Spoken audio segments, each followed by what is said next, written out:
یہ حضرت انسان کو اللہ نے اتنا کچھ دیا ہے، اور پھر اس کو نعمتیں دی، عزتیں دی، جائیدادیں، زمینیں، لمبی لمبی گاڑیاں، عالی نسب پلازے، کتنا کچھ دیا، پھر خوبصورت اولادیں دی، کیا تسکین قلب کے لیے رکھا اس نے۔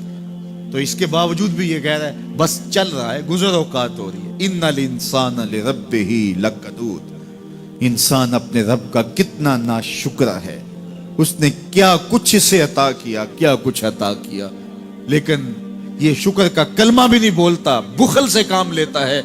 تو کہا یہ ناشکر ہے، اور اس پر کوئی خارج سے دلیل لانے کی ضرورت بھی نہیں ہے۔ وَإِنَّهُ عَلَىٰ ذَلِكَ لَشَهِيدٌ، اور یہ خود اس پہ گواہ ہے۔ ذرا اپنے اندر اتر کے دیکھے تو یہ کتنا بخل کرتا ہے شکر ادا کرنے میں، اسے خود سمجھ آ جائے گی۔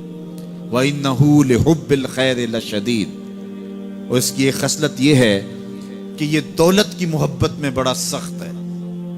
دولت کی محبت یہ بہت زیادہ اپنے سینے میں پال چکا ہے، اور یہ دولت اس کی محبوبہ بن گئی ہے۔ دولت تو اس کی ضرورت ہونی چاہیے تھی، لیکن اس نے اس کو اپنی محبوبہ بنا لیا۔ وَإِنَّهُ لِحُبِّ الْخَيْرِ لَشَدِيدٌ، اس کو محبت زر شدت سے ہو گئی ہے، سویر سے شام تک اس کا وظیفہ ہی یہی ہے، اس کی زندگی کے اندر منصوبے یہ چلتے ہیں۔ اللہ نے اتنا نوازا ہوا ہے، اس کی ساری زندگی آسودگی سے گزر سکتی ہے جتنا اس کے پاس موجود ہے، لیکن اس کے باوجود ہر وقت اس کے دماغ کے فیتے پہ یہی چلتا ہے، اور یہی کہانی چلتی ہے، یہ زیادہ کیسے ہو، یہ زیادہ کیسے ہو، یہ زیادہ کیسے ہو۔ اس اضطراب نے اس کو بے چین کر دیا ہے، اور خواہش زر نے، حوث زر نے اس کا چین چھین لیا ہے، اور اتنی محبت جاگزی ہو گئی اس کے دل میں کہ اللہ کی محبت کے لیے اس کے دل میں جگہ ہی نہیں بچی۔ وَإِنَّهُ لِحُبِّ الْخَيْرِ لَشَدِيدٌ، اللہ اکبر۔ اب پہلے گھوڑوں کی اداؤں کی قسمیں کی، پھر اس کے بعد حضرت انسان کی یہ جو بڑی خامیاں تھی، جو خامیاں جڑ ہیں اس کی باقی خامیوں کی، ان کو بیان کیا۔ ایک تو ناشکرہ ہے، جو ملا ہے اس پہ یہ شکر ادا نہیں کرتا، حالانکہ اگر وہ شکر ادا کرے، رب کا وعدہ ہے کہ اگر تم شکر ادا کرو گے میں اور زیادہ دوں گا۔ ایک تو یہ شکر نہیں کرتا، اور دوسرا یہ ہے کہ دولت کی محبت اس کے رگو ریشہ میں رچ بس گئی ہے۔ بلکہ اللہ تعالیٰ نے ان بد نصیب لوگوں کی کہانی بیان کرتے ہوئے کہا جو دولت کو مقصود ہی بنا بیٹھے، الذی جمع مالا وعدد، یہ وہ بد نصیب لوگ ہیں جو مال کو جمع کرتے ہیں اور گنتے رہتے ہیں، بار بار حساب کرتے ہیں۔ الذی جمع مالا وعدد، مال کو جمع کیا، وعدد، اور بار بار اس کو گنتے رہے، اتنے ہو گئے، اب اتنے ہو گئے۔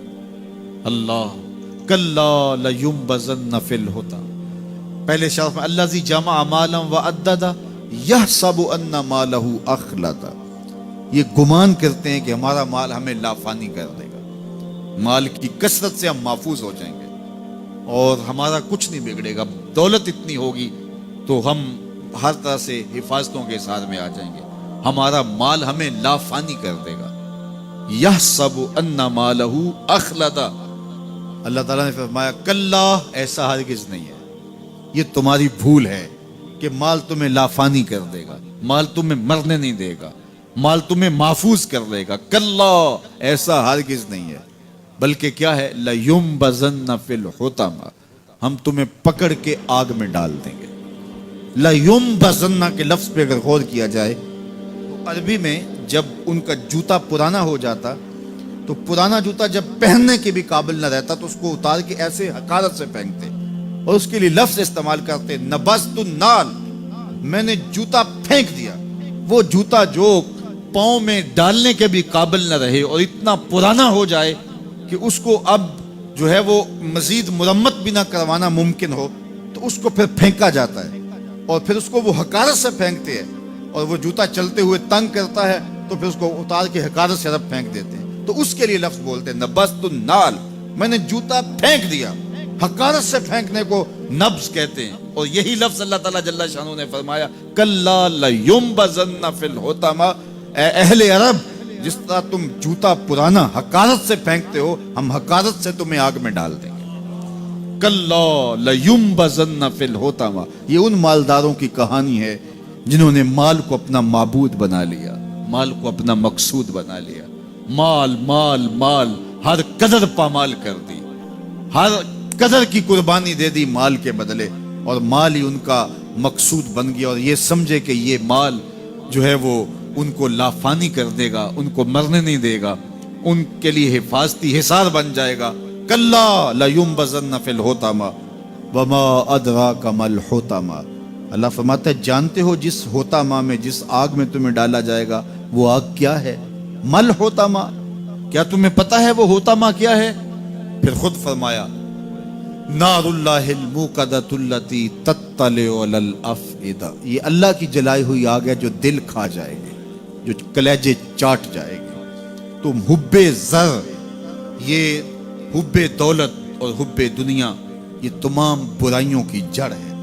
تو اس لیے اپنے اندر سے محبت زر کو نکالنے کی کوشش کیجئے اگر کہیں آپ کو داخل ہوتی محسوس ہو رہی ہے. اور حب دولت کو نکالنے کے لیے زکوٰۃ، صدقات، اسلام نے ہمیں یہ نظم دیا.